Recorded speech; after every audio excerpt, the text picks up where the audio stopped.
तो दोस्तों आज हो गई है 5 फरवरी और जो फटाफट बड़ी खबरें मुख्य समाचार सामने निकल के आ रहे हैं दोस्तों एक एक करके चलेंगी।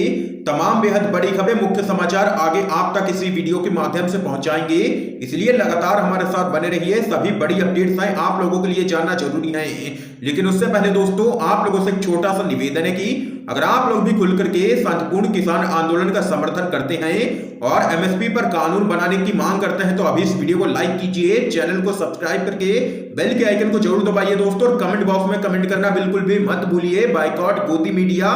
दरअसल दोस्तों पहली बड़ी खबर आप लोगों को बताते चले, कृषि कानून वापस लेने के लिए संसद में बिल लाने को टीएमसी ने कहा है। आप लोगों को बताते चले विपक्ष ने किसान आंदोलन पर लोकसभा में चल रही बहस के दौरान सरकार से जोर देकर के कहा है कि तीनों ही कृषि कानून को तुरंत वापस ले लिया जाना चाहिए। तृणमूल कांग्रेस के सदस्य डेरेक ओब्रायन ने कहा है कि सरकार को तीनों ही कानून वापस लेने के मकसद से एक विधेयक रिपीलिंग बिल 2021 तैयार करना चाहिए। डेरेक ओब्रायन ने कहा है कि उन्होंने ऐसा ही एक रिपीलिंग बिल 2021 तैयार कर लिया है और वे उसे सरकार को दे सकते हैं। आप लोगों को आगे बताते चले, तृणमूल सांसद ने सरकार पर तीखा हमला बोलते हुए कहा है कि वह हर मोर्चे पर नाकाम रही है। डेरेक ओब्रायन ने आगे कहा है कि सरकार संविधान में तय संघीय ढांचे को लगातार ध्वस्त कर रही है। उसने बजट में केंद्रीय सेस लगा दिया है जिसका पैसा उसे राज्यों को नहीं देना होगा, इससे राज्यों की आमदनी भी कम हो जाएगी। देख सकते हैं कि टीएमसी के सांसद डेरेक ओब्रायन ने मोदी सरकार को लिया है निशाने पर और कहा है कि हर मोर्चे पर नाकाम रही है मोदी सरकार। क्या दोस्तों आप लोग इस बात से सहमत हैं या फिर नहीं? अपनी राय हाँ या ना में जरूर बता सकते हैं कमेंट बॉक्स में कमेंट करके। तो वहीं इस बीच एक और बड़ी अपडेट आप लोगों को बताते चलें, बीजेपी में इस्तीफों का दौर। अखिलेश यादव बोले इसका नाम भूमिगत जन विरोधी पार्टी होना चाहिए। आप लोगों को दोस्तों बताते चले, दिल्ली में चल रहे किसानों के आंदोलन और सरकार के साथ टकराव के बीच में समाजवादी पार्टी के राष्ट्रीय अध्यक्ष अखिलेश यादव ने भाजपा पर निशाना साधा है। उन्होंने कहा है कि भाजपा के रवैये से सत्ताधारी पार्टी में ही विरोध शुरू हो गया है, इसकी वजह से पार्टी में विद्रोह की नौबत सी आ गई है। पार्टी में नेता और कार्यकर्ता अब इस्तीफे देने शुरू कर दिए हैं। उन्होंने आगे कहा है कि भाजपा का न केवल राजनीतिक बल्कि सामाजिक बहिष्कार भी शुरू हो गया है। सुझाव दिया है कि पार्टी का नाम अब भूमिगत जन विरोधी पार्टी होना चाहिए। आप लोगों को आगे बताते चले, अखिलेश यादव ने आगे कहा है कि नफरत बांटने वाले भाजपाई अब भूमिगत हो गए हैं, ऐसे में यह नाम पार्टी का यहां पर रख दिया जाना चाहिए बीजेपी से हटा करके। देख सकते हैं दोस्तों अखिलेश यादव ने बीजेपी को लिया है निशाने पर और कहा है कि बीजेपी में इस्तीफों का दौर शुरू हो चुका है। आने वाले समय में बीजेपी पूरी तरीके से धूमिल हो जाएगी, इसका सामाजिक बहिष्कार भी शुरू हो चुका है। तो वहीं इस बीच एक और बड़ी खबर आप लोगों को बताते चलें, बैलेट पेपर से वोटिंग कराने के सुझाव पर गंभीरता से विचार कर रही है महाराष्ट्र की ठाकरे सरकार। आप लोगों को दोस्तों बताते चले, महाराष्ट्र के उप मुख्यमंत्री अजित पवार ने कहा है कि कुछ चुनावों में मतदाताओं को ईवीएम के अलावा मतपत्र से मतदान करने का विकल्प देने संबंधी कानून बनाने के लिए यदि कोई सुझाव दिया जाता है तो राज्य मंत्रिमंडल उस पर चर्चा करने के बाद निर्णय लेगा। तो वहीं से पहले आप लोगों को बताते चले, विधानसभा अध्यक्ष नाना पटोले ने विधानसभा से आग्रह किया था कि स्थानीय निकाय और विधानसभा के चुनाव में मतदाताओं को ईवीएम के अलावा मतपत्र से मतदान करने का विकल्प देने के लिए कानून बनाया जाए। ईवीएम को चुनावों में पूरी तरीके से रोका जाए और बैलेट पेपर के जरिए सारे ही चुनाव संपन्न कराए जाएं, ये यहां पर कहना था विधानसभा के अध्यक्ष नाना पटोले का। और इस पर यहां पर उन्होंने निर्देश दिया है और आग्रह किया है राज्य की ठाकरे सरकार से कि इस पर कानून तत्काल बनाया जाए और आगामी बजट सत्र में ये कानून आ सकता है विधानसभा में, जिसका पास होना यहां पर तय है पूरी तरीके से। देख सकते हैं कि महाराष्ट्र में ईवीएम बंद हो सकती है, ठाकरे सरकार बैलेट पेपर के जरिए चुनाव सारे ही संपन्न करवाएगी।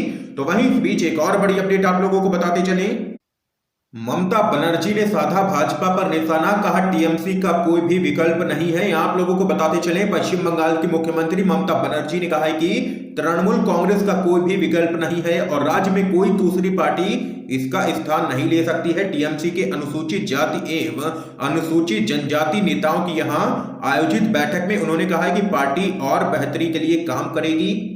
सीएम ममता बनर्जी ने आगे कहा है कि कोई भी दूसरी पार्टी हमारा स्थान नहीं ले सकती है क्योंकि टीएमसी ने दुनिया की सबसे जनहितैषी सरकार दी है। उन्होंने दावा किया है कि भाजपा ने सोनार भारत को खत्म कर दिया है और अब सोनार बांग्ला की बात करती है भाजपा।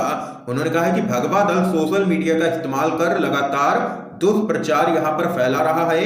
ये देख सकते हैं जबरदस्त तरीके से पश्चिम बंगाल की मुख्यमंत्री ममता बनर्जी ने घेरा है भाजपा को और कहा है कि टीएमसी का कोई भी विकल्प नहीं है राज्य के अंदर। तो वहीं इस बीच एक और बड़ी अपडेट आप लोगों को बताते चलें। किसान आंदोलन को लेकर के राज्यसभा में विपक्षी सांसदों ने मोदी सरकार को घेरा, कहा लोकतंत्र पर लाठी तंत्र ना चलाएं। आप लोगों को बताते चले संसद के उच्च सदन राज्यसभा में विपक्षी दलों ने किसान आंदोलन को लेकर के सरकार को जबरदस्त तरीके से घेरा है। राज्यसभा में राष्ट्रपति के अभिभाषण पर धन्यवाद प्रस्ताव पर चर्चा के दौरान कांग्रेस, आम आदमी पार्टी, टीएमसी, सपा, जेडीएस और दूसरे दलों के सांसदों ने कृषि कानूनों और किसानों के धरने को लेकर के कहा है कि सरकार जो तरीका अपना रही है वो बेहद ही गलत है। सरकार को किसानों से बातचीत करनी चाहिए और उनके मुद्दों का हल निकालना चाहिए। दरअसल दोस्तों हरियाणा से कांग्रेस के सांसद दीपेंद्र हुड्डा ने कहा है कि इस आंदोलन में जितने किसानों की जान गई है, इतिहास में कभी भी किसी आंदोलन में इतनी जानें नहीं गई हैं। तो वहीं आप लोगों को बताते चलें कांग्रेस के ही दिग्विजय सिंह ने भी किसान आंदोलन को लेकर के केंद्र सरकार के रवैये की आलोचना की है। उन्होंने कहा है कि ये क्या तरीका है कि जिस वर्ग के लिए आप कानून लाते हैं उसी को भरोसे में नहीं लेते हैं। तो वहीं आरजेडी के मनोज झा ने कहा है कि अगर किसान नहीं चाहता तो क्यों उन पर ये कानून थोपे जा रहे हैं। तो वहीं मनोज झा ने आगे कहा है कि कोई भी सत्ता या विपक्ष का सदस्य इस गलतफहमी में ना रहे कि किसानी के बारे में किसान से ज्यादा जानता है, किसान ही अपना भला बुरा सबसे बेहतर समझता है। ये यहाँ पर दोस्तों देख सकते हैं कि विपक्ष ने राज्यसभा के अंदर जबरदस्त तरीके से किसानों के मुद्दे पर मोदी सरकार को घेरा है। तो वहीं इस बीच एक और बड़ी अपडेट आप लोगों को बताते चले। बीजेपी की अंधभक्त कंगना रनौत पर ट्विटर ने लिया है कड़ा एक्शन, डिलीट किए हैं आपत्तिजनक ट्वीट्स। आप लोगों को बताते चले कंगना रनौत लगातार सोशल मीडिया पर एक्टिव रहती हैं। आप लोगों को बताते चले हाल ही में हरियाणा के किसान आंदोलन के समर्थन में ट्वीट किए जाने के बाद कंगना रनौत लगातार किसान आंदोलन को सपोर्ट करने वालों के खिलाफ ट्वीट कर सुर्खियों में बनी रहना चाहती थी। हालांकि अब कंगना रनौत के कुछ ट्वीट्स को यहां पर ट्विटर ने डिलीट कर दिया है। ट्विटर ने कहा है कि कंगना के इन ट्वीट्स में उनके बनाए नियमों का उल्लंघन हुआ है, इसलिए इन्हें हटा दिया गया है। आप लोगों को बताते चले ट्विटर ने जो ट्वीट्स यहां पर हटाए हैं वो सारे ही विवादित ट्वीट थे कंगना की तरफ से। इनमें से एक कंगना का रोहित शर्मा और अन्य क्रिकेटर्स के बारे में वह विवादित ट्वीट भी था जिसमें उन्होंने क्रिकेटर्स की तुलना धोबी के कुत्ते से की थी। देख सकते हैं कि लगातार भड़काऊ और यहां पर बयानबाजी करती जा रही है बीजेपी की अंधभक्त कंगना रनौत और यहां पर अब ट्विटर ने ले लिया है कड़ा एक्शन। तो वहीं इस बीच एक और बड़ी अपडेट आप लोगों को बताते चलें। केंद्र और दिल्ली सरकार के बीच में बढ़ी है तनातनी। सिसोदिया बोले पीछे के दरवाजे से शासन करना चाहती है भाजपा। आप लोगों को दोस्तों बताते चले केंद्र सरकार और दिल्ली सरकार के बीच में एक बार फिर से तनातनी बढ़ गई है। आम आदमी पार्टी ने आरोप लगाया है कि भाजपा दिल्ली में पीछे के दरवाजे से शासन करना चाहती है। आपको बता दें कि केंद्र सरकार ने एक प्रस्ताव को मंजूरी दे दी है जिसके मुताबिक दिल्ली सरकार कोई भी निर्णय करती है तो उन्हें 10 से 15 दिन पहले उपराज्यपाल को जानकारी देनी होगी और अगर उनको लगता है कि यह ठीक नहीं है तो फिर उनको राष्ट्रपति के पास भेजा जा सकता है। इस प्रस्ताव में दिल्ली सरकार और उपराज्यपाल के अधिकारों को स्पष्ट किया गया है। केंद्र सरकार के इस प्रस्ताव पर उप मुख्यमंत्री मनीष सिसोदिया ने कहा है कि चुनी हुई सरकार होने के बावजूद उपराज्यपाल के हाथ में पावर होगी निर्णय लेने की। यह एक तरह से भाजपा पिछले दरवाजे से दिल्ली की जनता पर शासन करना चाहती है। 3 बार चुनाव हार चुकी है। दिल्ली की जनता ने 3 चुनावों में कहा है कि हमको भारतीय जनता पार्टी की गवर्नेंस नहीं चाहिए दिल्ली में। अब यह पीछे के दरवाजे से आकर के दिल्ली में संविधान के खिलाफ सरकार चलाना चाहते हैं। ये यहाँ पर दोस्तों देख सकते हैं कि दिल्ली सरकार ने जबरदस्त तरीके से घेरा है मोदी सरकार को और मनीष सिसोदिया ने इस दौरान लिया है निशाने पर भाजपा को और कहा है कि पीछे के दरवाजे से शासन करना चाहती है दिल्ली में भाजपा। तो वहीं दोस्तों इस बीच अगली बड़ी खबर आप लोगों को बताते चले। पीएम मोदी के भाई बोले जिस जय शाह का क्रिकेट में कोई योगदान नहीं उसे बीसीसीआई सचिव आखिर क्यों बनाया गया। आप लोगों को दोस्तों बताते चले प्रधानमंत्री मोदी के बड़े भाई प्रहलाद मोदी ने बीजेपी के दोहरे मापदंड पर सवाल खड़े किए हैं। उन्होंने कहा है कि मेरी बेटी को इसलिए स्थानीय निकाय चुनाव नहीं लड़ने दिया जा रहा है क्योंकि वो पीएम मोदी की भतीजी है, जबकि बीजेपी के कई दिग्गज नेताओं के बेटे सांसद और अहम पदों पर हैं। दरअसल गुजरात में होने वाले स्थानीय निकाय चुनावों को लेकर के पार्टी के प्रदेश अध्यक्ष सीआर पटेल ने एक घोषणा की है। उन्होंने उम्मीदवारों के लिए आवश्यक मानदंडों का ऐलान करते हुए कहा कि बीजेपी नेताओं के रिश्तेदार और परिवार के सदस्यों को इस चुनाव में टिकट नहीं मिलेगा। पटेल की इसी घोषणा पर प्रहलाद मोदी ने यहां पर ऐतराज जताया है। उनका कहना है कि पटेल के द्वारा बनाए गए मानदंडों के बाद अब उनकी बेटी सोनल मोदी चुनाव नहीं लड़ सकेगी। पार्टी के फैसले पर सवाल खड़े करते हुए नरेंद्र मोदी के बड़े भाई प्रहलाद मोदी ने कहा कि पार्टी के नियम देश भर में पार्टी के सभी कार्यकर्ताओं और नेताओं पर लागू होने चाहिए। आप लोगों को आगे बताते चले, उन्होंने कहा है कि अगर राजनाथ सिंह के बेटे सांसद बन सकते हैं और मध्य प्रदेश में विजय वर्गीय के बेटे विधायक हो सकते हैं तो फिर मेरी बेटी चुनाव क्यों नहीं लड़ सकती है।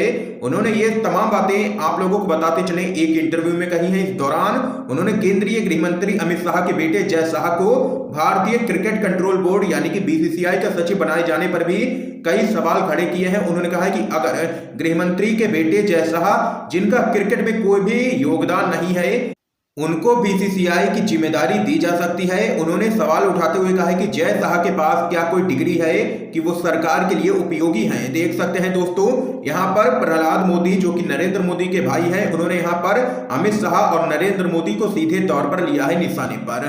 तो वहीं इस बीच एक और बड़ी खबर आप लोगों को बताते चले।